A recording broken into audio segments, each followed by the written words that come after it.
So this is the service where we are telling you this is what we do. And so in order for us to do that, it doesn't help if I stand up here and you think this is what I do, because that's not the point. So as part of our service this morning, I'm going to be asking some of our staff and volunteers to share with you what we do.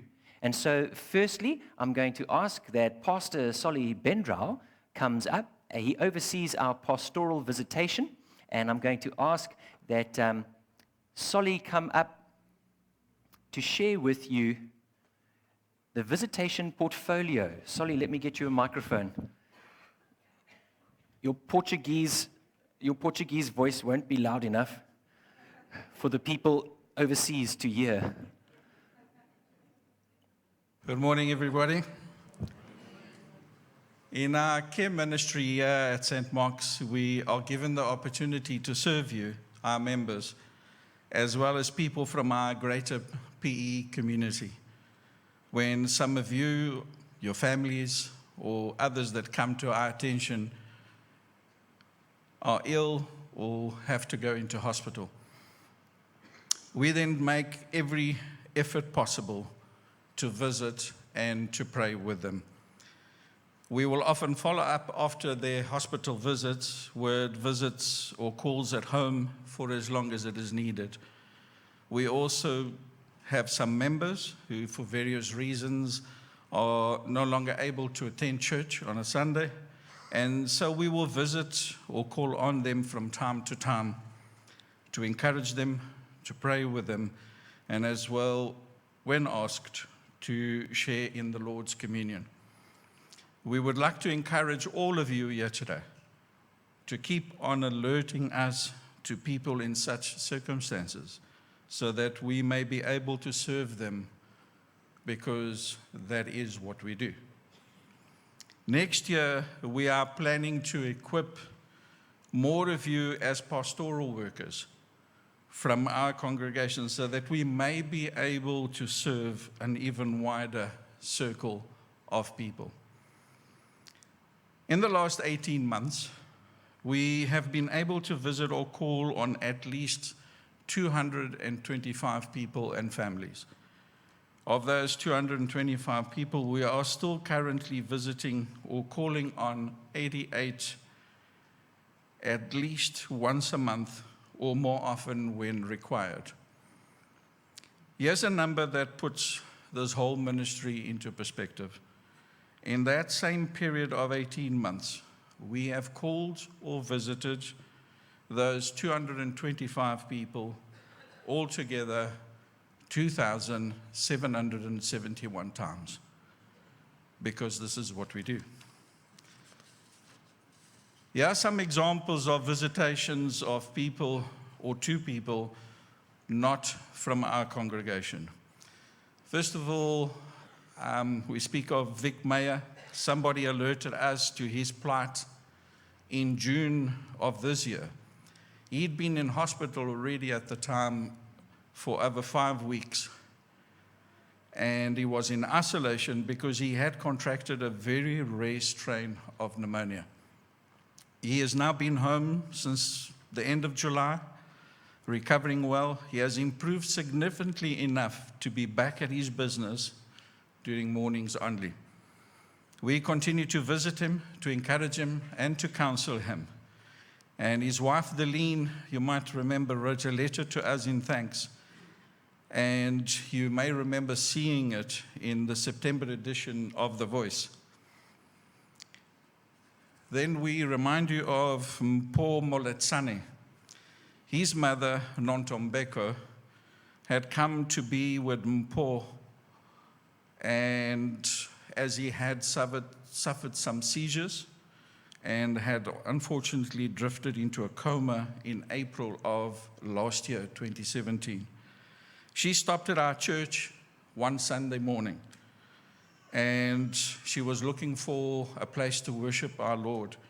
And so she attended the 9:30 service, and at the end of the service, she met with Reverend Warren at the door and asked him to pray for and to visit Mpho in hospital.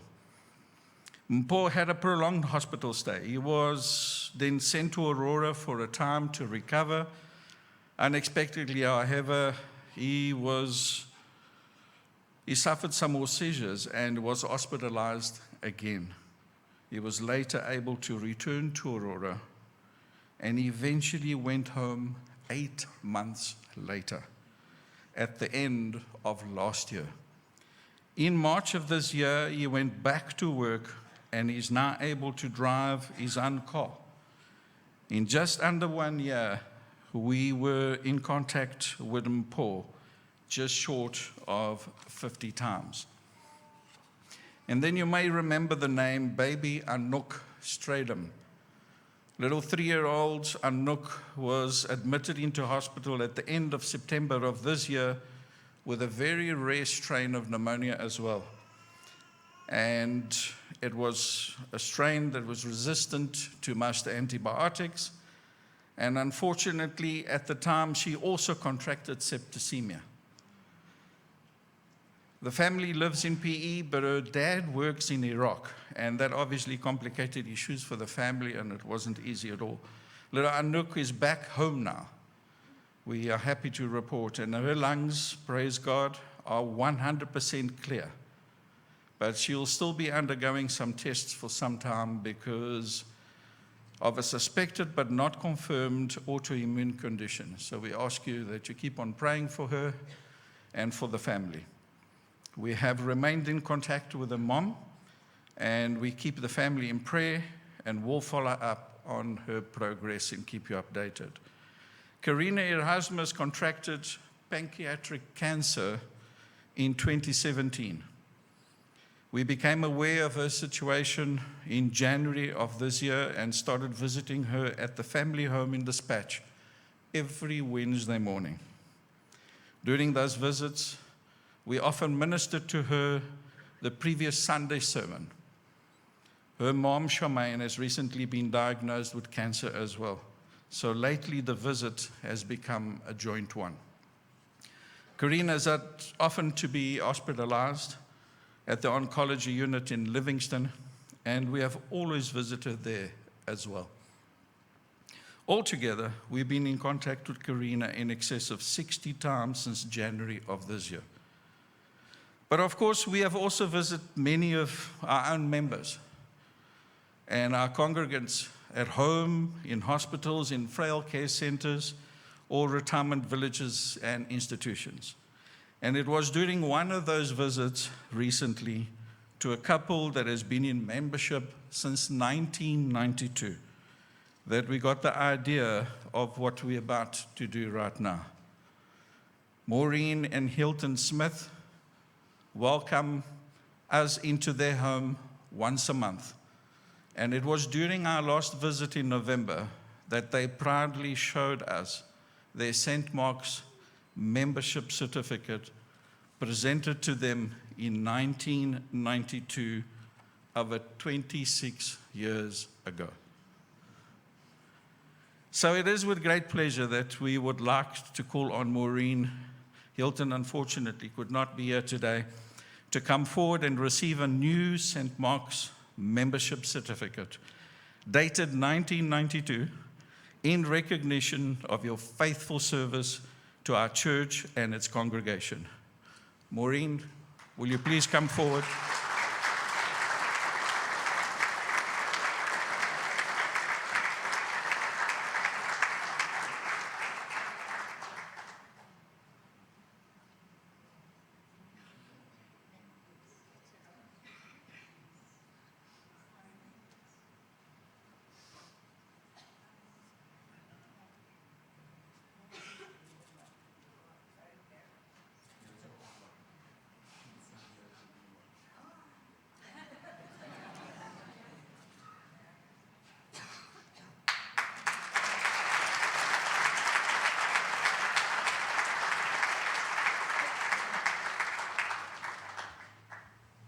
Because that's what we do.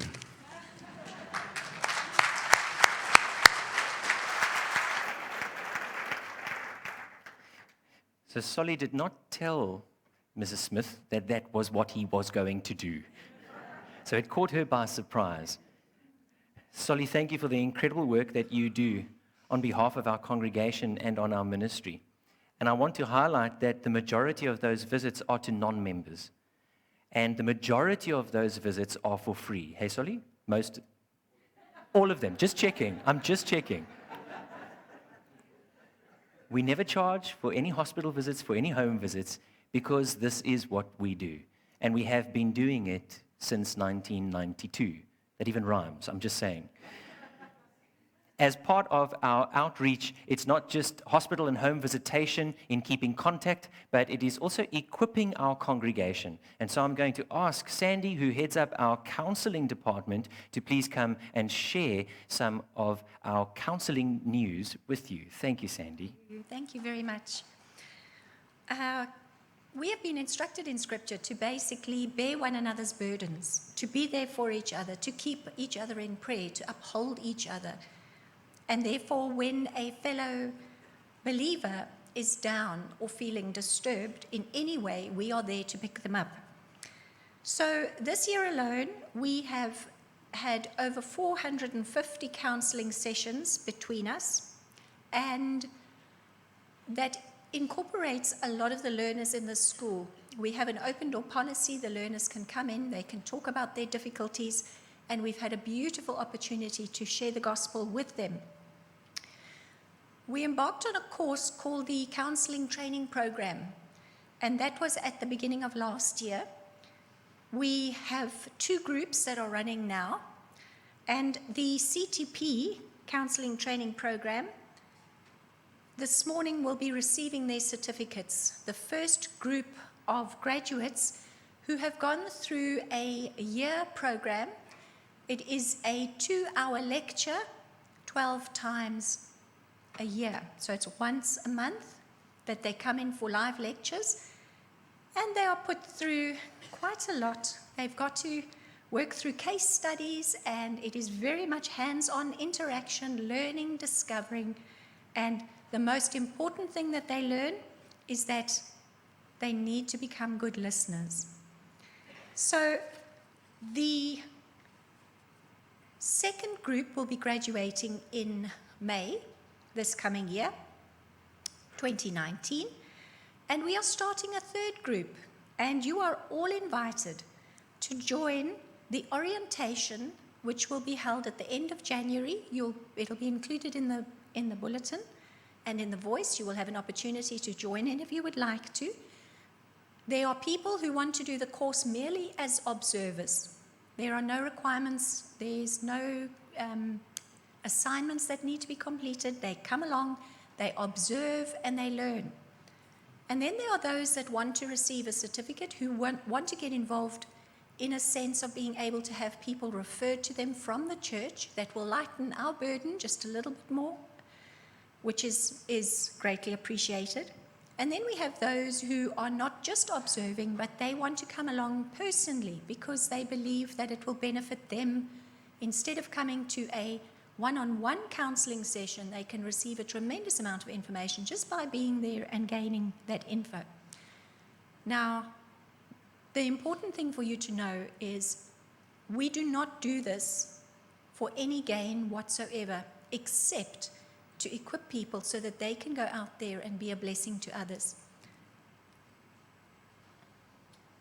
Is that my cue to interrupt?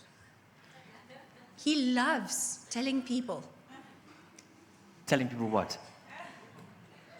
How much it costs? Yeah, it's priceless. Which it really is, because it's free. So Yes, we are very absolutely. grateful to Sandy, who has put the course together and who presents the course on a weekly basis, and she charges us a fantastic price of nothing so that we can offer it to everybody else for free. But Sandy, I think the important part, just to emphasize, and for that little guilt train, for those who are thinking about coming along to the counseling next year and you're unsure, because it's something that maybe you've thought about for a very long time, but you just don't want to take that step. That's why the counseling course is structured like that. So that you have those who are taking the course and you have to do the assignments and it's free.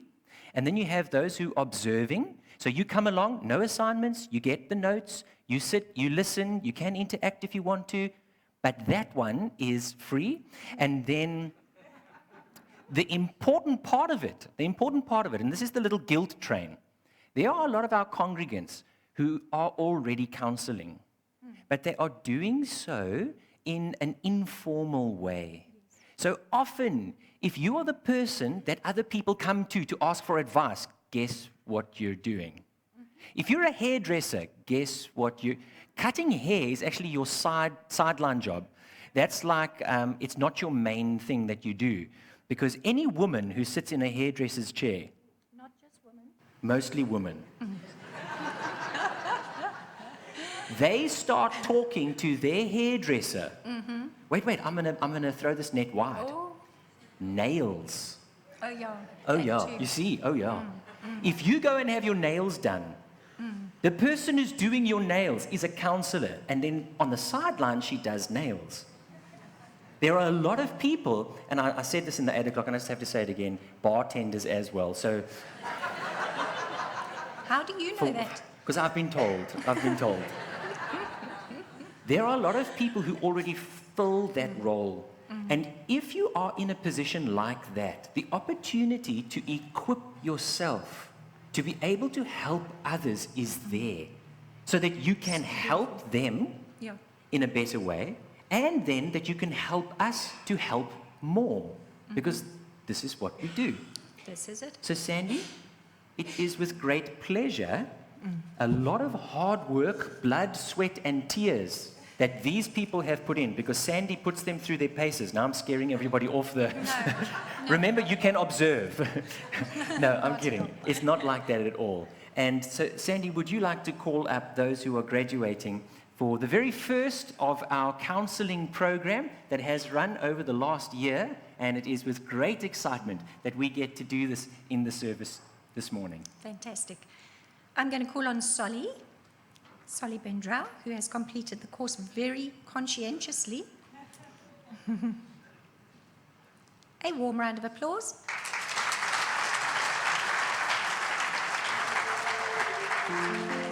Tinica Barnard, please come forward. Rihanna Brown. Natasha Kemp. Wait for the certificate then. And Chad Rockman.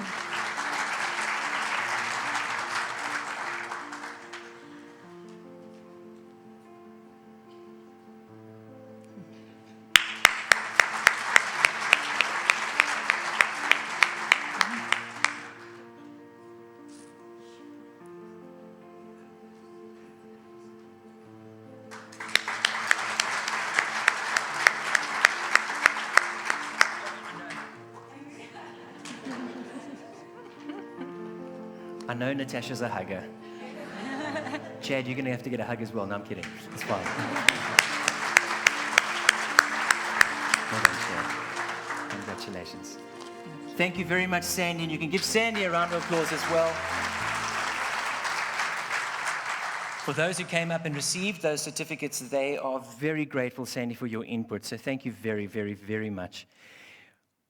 We also have other public services that we conduct, weddings, christenings, and funerals, and we do this to the public. You don't have to be a member of our church in order for us to minister at one of those services. And we are very glad that we are able to offer those services to the public.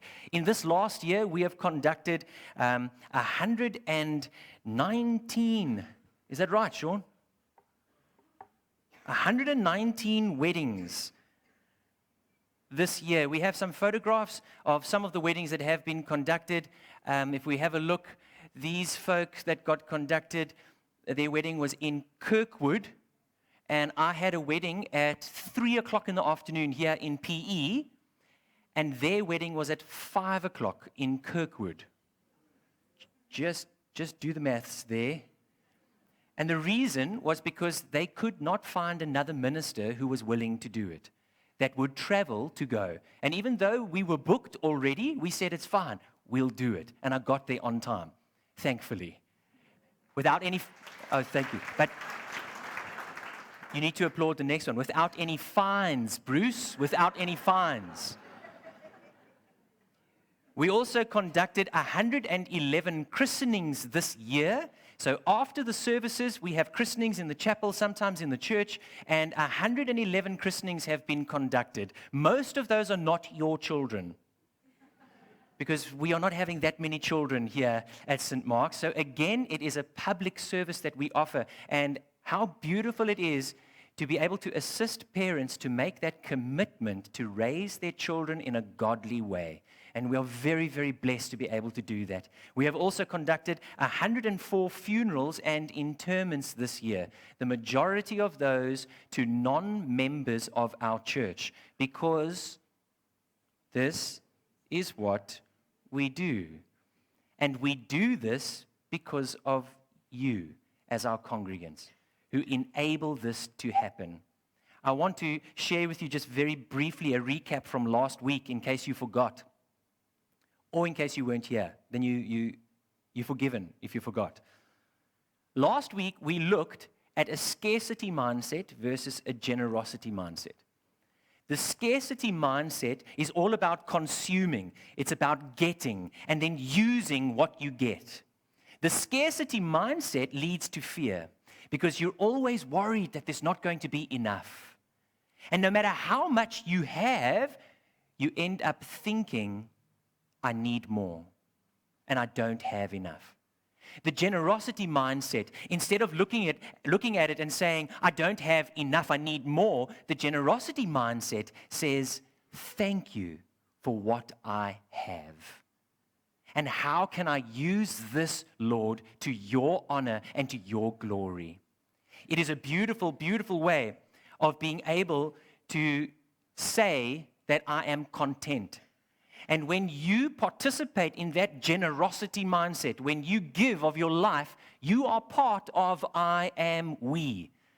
Because when we say, this is what we do, the offer is there. It is extended to every single person that wants to help us, so that you can also be part of I am we, making a difference. We add a little bit, and what does God do? He multiplies. Contentment is not about what you have.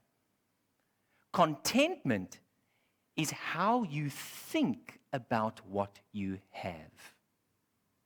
Very often we have so much and we have been blessed so much, yet we feel like we don't have enough.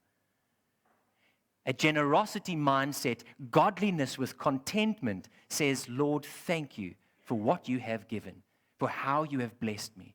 And when our thinking changes like that, God multiplies what you have because you use it wisely instead of letting it slip through.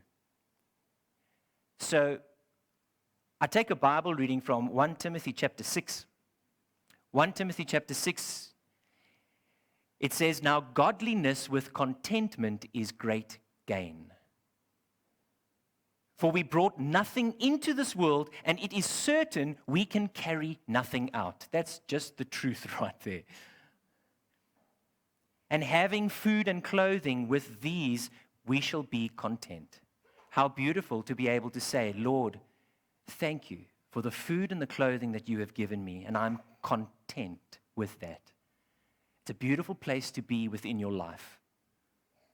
But those who desire to be rich fall into temptation and a snare, and into many foolish and harmful lusts, which drown men in destruction and perdition. Do you see the change in tone there?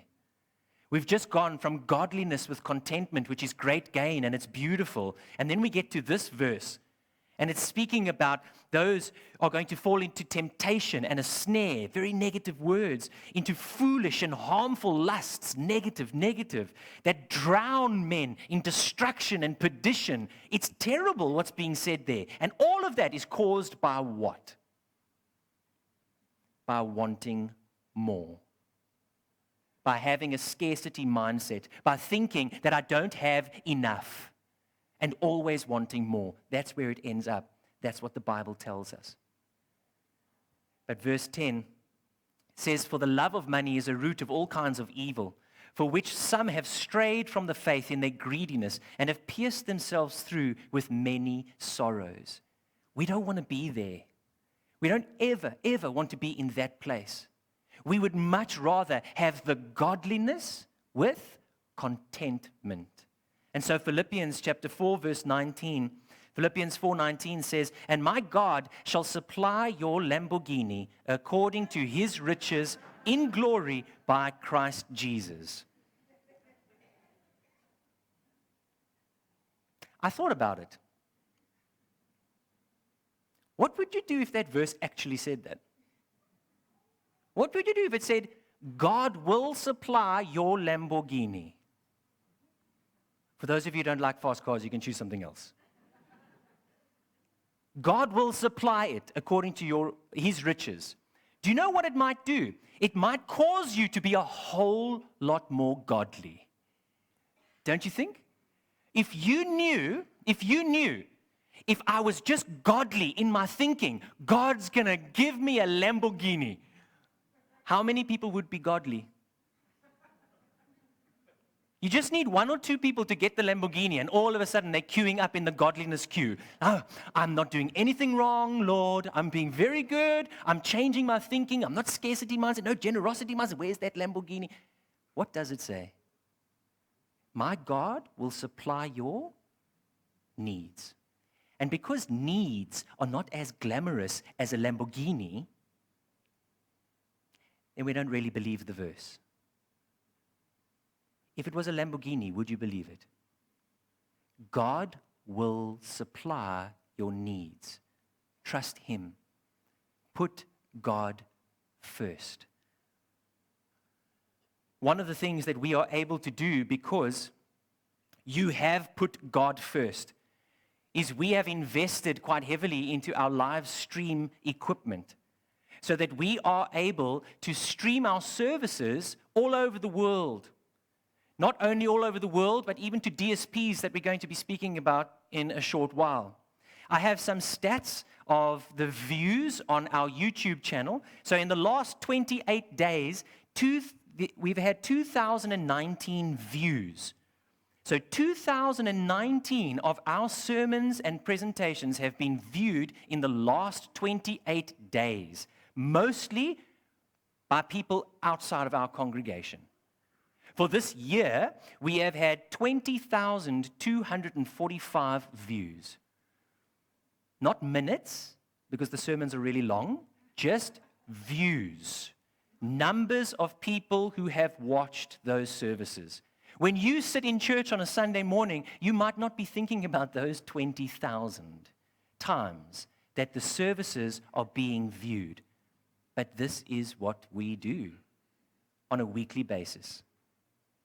We also have been putting in our DSPs. So St. Mark's is the implementing agent for AXA.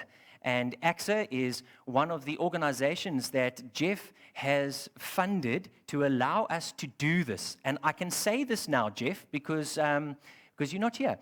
So I can tell them that you have funded this. So as Jeff has funded AXA, it is part of giving. And because someone gave, we as a team get to give. And that's exactly what a generosity mindset is I give, somebody else receives. When the Lord works in that person's life, what do? They give. And so I'm going to call one of our AXA team members up, Miss Anela Mahamba. Isapa Anela. Molo sisi. Kunjani? Deeply lenkos. Kunjani wena? Jabrela because can I remove this? Yebo. Uyathetha English ne? Kancinci. Kancinci. Na. Well, ndithetha ncinci isiXhosa. Yeah. So wamkhelekile. Enkosi ware. Yeah, wamkhelekile. So now, just because they can't understand isiXhosa, you'll have to speak English. I'm sorry. Like small English. Small English, please. Okay, cool. Can you please first tell us what DSPs are, Warren? A DSP is a digital signage portal. For some of you who have walked through our reception, you would have seen the screen on the board. That screens, it live streams this service to various locations and institutes that we're going to discuss. And those locations and institutes not only see the live Sunday services, but they also see sermons, other motivational and uplifting video content during the week, specifically in places where they are not able to go to church. And so, Anela, we have had some DSP installations that have taken place quite recently that you'd like to share with us. Yes, please. I just want to start by saying that when we do the work, it's exciting and we get all excited about it, talk about it, do it. But what becomes so humbling is when we get to see the impact that this has on the people who are beneficiaries of it. And I think you can testify to this. Earlier this year, the first DSP we installed was at Cheshire Homes Summerstrand. Yes. So we had a fantastic time, and I'm assuming they have a letter for us. It was, Anela, it was actually last year because it is the 1-year anniversary of that installation. And I have a letter here from Deirdre, who's the manageress, Deirdre Berger, and she wrote this to our congregation. She said, "It is with great pride that we share with you a year of DSP, kindly made possible through AXA and St. Mark's. Our residents are extremely grateful that they could have the presence of church in their home. The value that this has added to the lives of the residents includes church in the home, where residents do not have to leave the home to go to a service, especially if the weather is inclement or if they are not well. The motivational stories where they hear input from an outside source. The photographs that are displayed of the members so that they see themselves and that they are able to showcase the home's greatest assets." And she puts in brackets, the residents, which is really beautiful. The live sermons, the messages are current and relative to the lives of the residents, and they have the experience of being in church, a feeling of belonging to a congregation.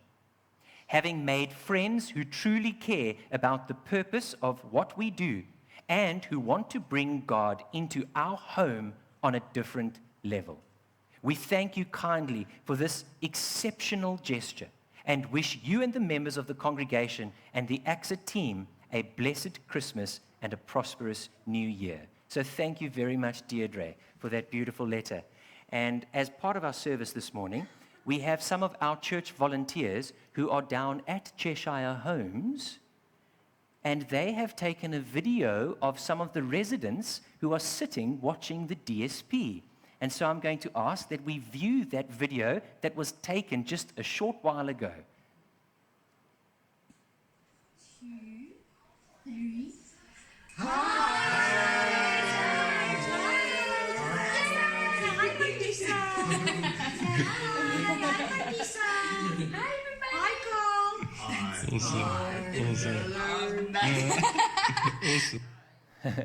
You might recognize that laugh.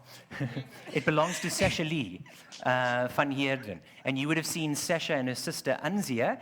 Sasha and Anzia volunteer at Cheshire. They go there twice a month as volunteers. And Elsaby was also there. So we thank them for their involvement and the input that they are having. So thank you, Anela. That was Cheshire Homes Summerstrand. Yes, and thank you so much for that, Warren. And then post that, we had Cheshire Homes Clary Park. So Kenneth and I went to visit Hillary in Clary Park, and I must say her jaw was on the floor when we started talking about the DSPs and the opportunity that it would afford the residents in terms of receiving church specifically where they are. And if I had known that line, Solly, I would have said, "It's okay, Hillary, this is what we do." So she was very excited about it, and it's been installed. I've had the same feeling. I'm sorry for interrupting, It's but okay. you know why her jaw was on the floor? Why? It was when you told her the cost. Yes, it's nothing.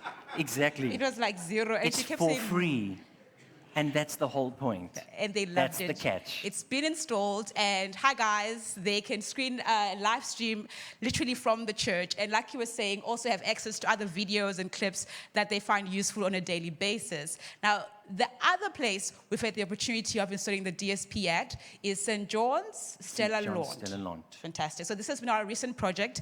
It was installed on the 23rd of November, and they've been quite excited. I mean, Kenneth has been doing such lovely work with most of these institutions. That's Kenneth at St. John's at Stella Lawn. Stella Lawn. And Kenneth is standing there with Bernadine Conradi. And Bernadine Conradi is also a member of our church I who thought she was just so familiar. happens to work at St. John's Stella Lawn. So in their frail care in their old age home, for those residents who aren't able to get out, they are able to watch church as well. Oh, A real fantastic. blessing. It's really quite a blessing for us. And also, we've got 2 more projects coming up before the end of the year. We've got Galvin Park Yes. on Tuesday, the 4th of December. They'll also be getting an installation So and that's having an this opportunity. Tuesday, it's going in. Literally, so they can live stream by next Sunday. And obviously, next January, we have Little Flowers. So Little Flowers is a small creche in Motherwell. A lady by the name of Nompumelelo has a creche right at her backyard. And we're going to install a DSP there. But what's fantastic about that DSP in particular is that it's not going to be about bringing the church to them, but assisting with early childhood learning. So Justine and Abby have been working on children's content for them to live stream, not to live stream, but for them to play during their classes in the creche. And Nompumelelo, I wish I could have said this to her too, that, well, it's okay, Mama, you don't have to cry. This is what we do. And black people have the best expressions ever. She was like, oh, no, you. It was good to go. We should have simply... We should have simply just said that to her. And moving on to our outreach. Yes, please. Our outreach. Yes. So our volunteers from the church have been collecting clothing, and we've got some photographs of the clothing that has been collected. So thank you for all of your clothing, congregation. You know that it's Christmas. You're going to be getting new clothes. And you're going to be eating so much you're not going to fit into your old clothes. So in January, we will be starting a clothing drive again, asking you to bring along your old clothing. And this is really beautiful, Anela, because we have the opportunity of giving the clothing. So our volunteers sorted it, and then we went and distributed it to Cheshire Homes in Clary Park. Yes. And let's hear what happened then. They probably cried. They probably I'm joking, did. Yeah. But we have some feedback from Hilary, who is the centre manageress at Clary Park, Cheshire Homes. And she said, thank you for your awesome donation. Ken, we cannot believe how fantastic your donation has been. Our volunteers are absolutely blown away. They sell the clothing in a second-hand shop in Warmer, which is their only source of income for that institute. And as they sell the clothing, the money goes directly to them. We also, when we assisted them, Kenneth said that they sell about 150 rands worth of men's clothing a day, because apparently men don't buy clothing.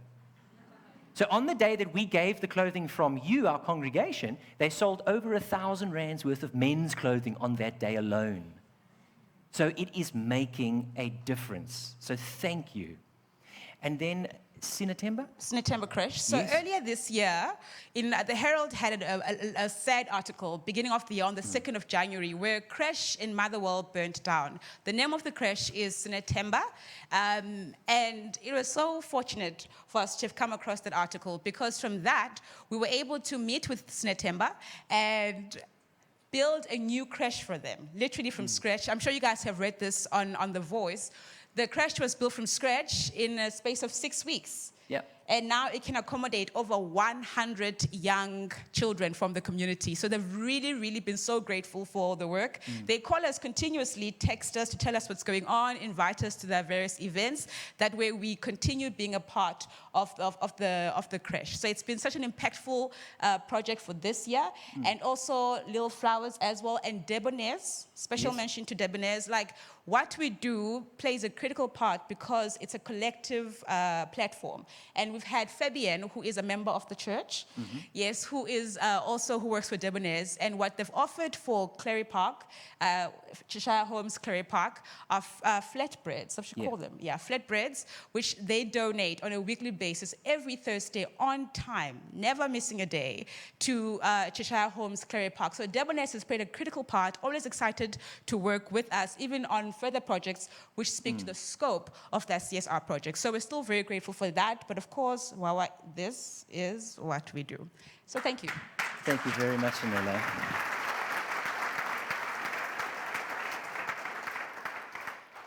So as we conclude this morning, it just so happens that this service ties up. I'm doing multiple things here. I'm being the AV technical team now as well, because this is what we do. A Bible reading from 2 Corinthians chapter 9, verses 12 to 15. 2 Corinthians 9, 12 to 15 says the following. For this service you perform not only meets the needs of God's people. Paul was writing here to the Corinthians, thanking them for their giving.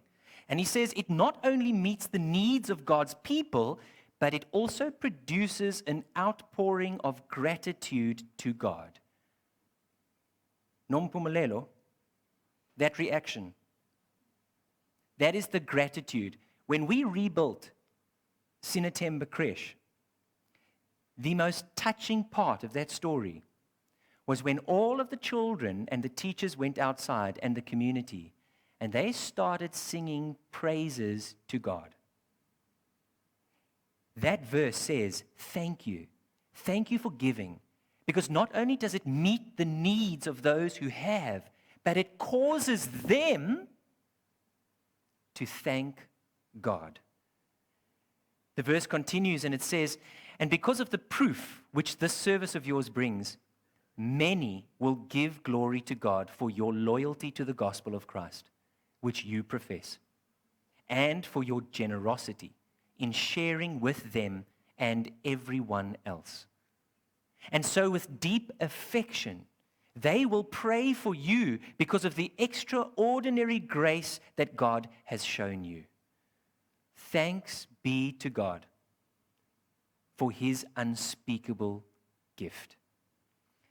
The timing of this series, and you have to just trust me on this, was not because I knew that it was going to be Thanksgiving month.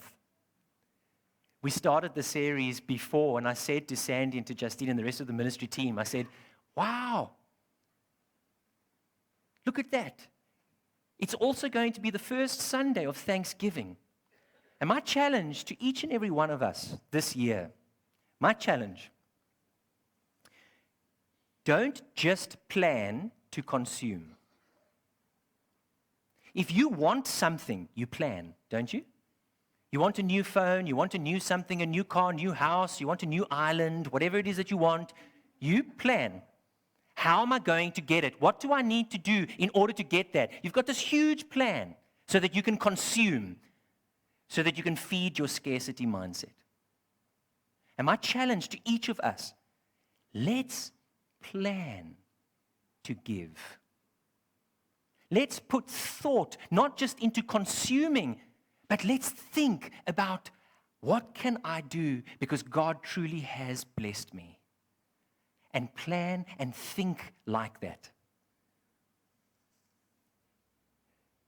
I'm not asking that you give more, and I want you to hear that. We as a ministry are not asking that you give more.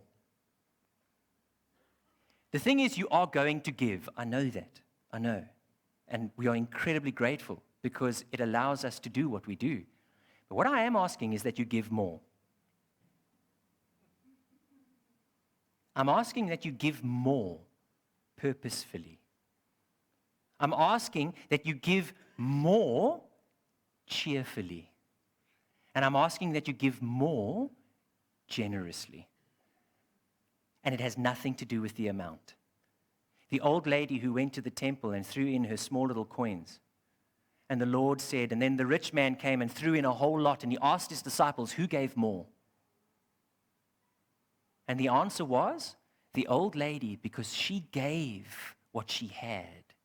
It's not about the amount. It's about what God sees in the heart and the generosity that changes your thinking, which changes everything in your life so that you can be content and godly. And so this morning, I'm going to ask, as we conclude our service, please don't give if you feel in any way unsure. It is not a manipulation. I'm not talking about the service now.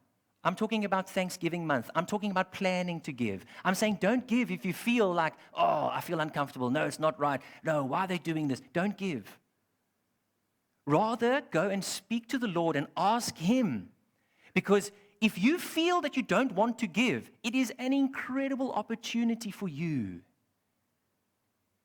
to find a heart of generosity. Because that's what we want. We want that godliness with contentment. So if you give it for the right reason, the right purpose. And that's the type of giving that we want to have. This morning I want to call up some people, and they don't know about this, so forgive me. And I want you to see what we do. So if the deacons could please come up, the audio-visual people come up, cameramen come up. If you help with the camera, please come up. The bookshop ladies, please come up.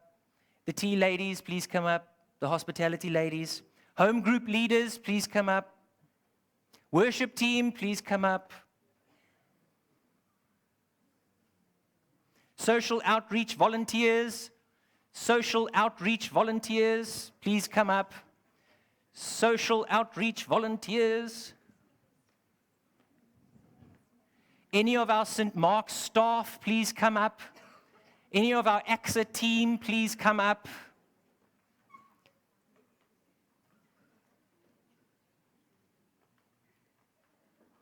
All of a sudden, I don't feel so lonely. This is so nice.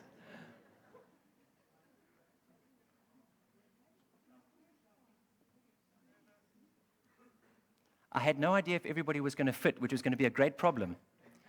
Those are good problems to have.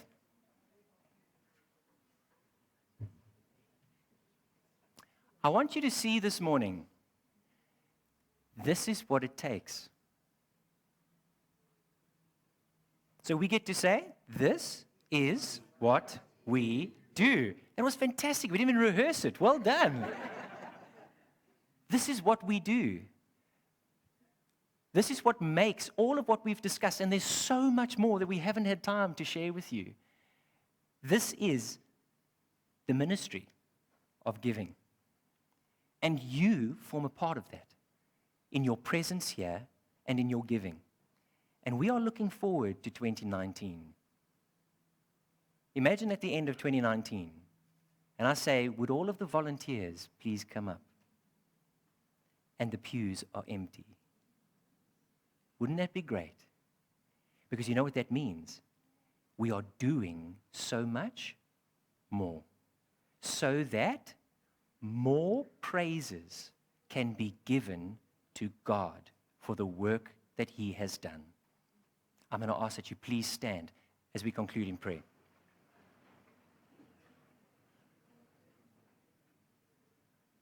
Let us pray. Father, as we stand in your presence here, thank you that this morning we have been called to this church as a local community of believers who want to make a difference in the lives of those who need it. Father, I thank you for the volunteers that have given of their lives, given their time, that have given even of their finances, that have given of every single aspect of who they are, and often that it goes by unnoticed. But Father, thank you that we are impacting the lives of many with the truth of your gospel, that incredible message of grace and love that comes from your Son, the Lord Jesus Christ. And Father, thank you that as their lives are impacted, that they turn and give you praise. Father, I pray that you would continue to work in our hearts, and that you would allow us to see the purpose of why we are here, why we have been born, and the work that you want us to do. And that as we give, that we will find the incredible blessing that it is more blessed to give than to receive. Father, may your work continue, because this is what we do. Amen. You might have noticed all the deacons are up here. We're not going to be taking an offertory this morning, as we normally do. We will give you the opportunity for those who have come prepared, and Do you notice what I'm emphasizing? For those who have come prepared, the deacons will be standing at the exits, and I ask that you give more cheerfully, that you give more purposefully, and that you give more generously, which has nothing to do with the amount. May the Lord bless you.